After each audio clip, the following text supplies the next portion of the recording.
Nesta aula, começaremos a estudar as grandezas elétricas fundamentais. Entender esses conceitos é muito importante para que possamos fazer futuros projetos.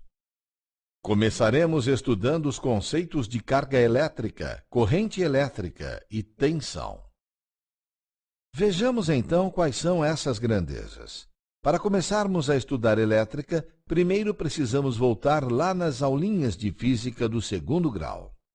Em algum lugar nessas aulas, vimos que qualquer tipo de matéria é composta por átomos. Esses átomos possuem um núcleo e dentro deste núcleo encontramos elementos chamados prótons e nêutrons. Girando ao redor deste núcleo estão os elétrons. Convencionou-se que os prótons possuem carga positiva e os elétrons possuem carga negativa. Os nêutrons, por sua vez, não possuem carga. Cargas do mesmo tipo se repelem e cargas de tipos diferentes se atraem. Os prótons estão ligados ao núcleo e são os elétrons que se movimentam. Podemos dizer que um corpo está eletrizado quando possui excesso ou falta de elétrons. A quantidade de elétrons em falta ou em excesso é o que podemos chamar de carga elétrica, podendo ser positiva no primeiro caso, ou seja, na falta, e negativa no segundo, ou seja, no excesso de elétrons.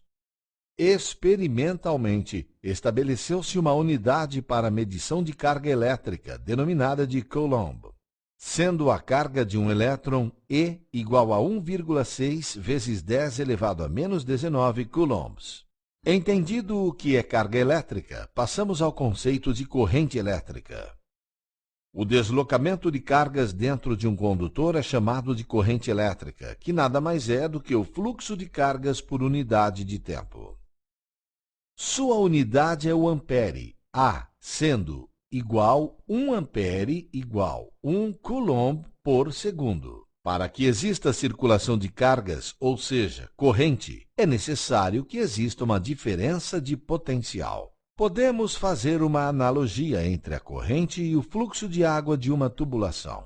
Fazendo uma analogia à hidráulica, a tensão ou diferença de potencial equivale à pressão na rede hidráulica. Quando colocamos uma caixa d'água elevada, a diferença de altura entre a caixa de água e o ponto de utilização cria pressão neste ponto, possibilitando o fluxo de água. Assim também acontece com a eletricidade. Um gerador, uma pilha ou uma bateria acumula cargas de certa polaridade em um polo, enquanto no outro há deficiência de cargas. Desta forma, estes dispositivos, gerador, pilha ou bateria, provocam uma diferença de potencial entre estes polos, denominada DDP ou tensão. Para encerrarmos esta aula, vamos recapitular e juntar os conceitos aprendidos. Para que exista a corrente elétrica, é necessário que existam cargas elétricas se deslocando em uma unidade de tempo. Como exemplo, quando sentimos choque em determinados casos.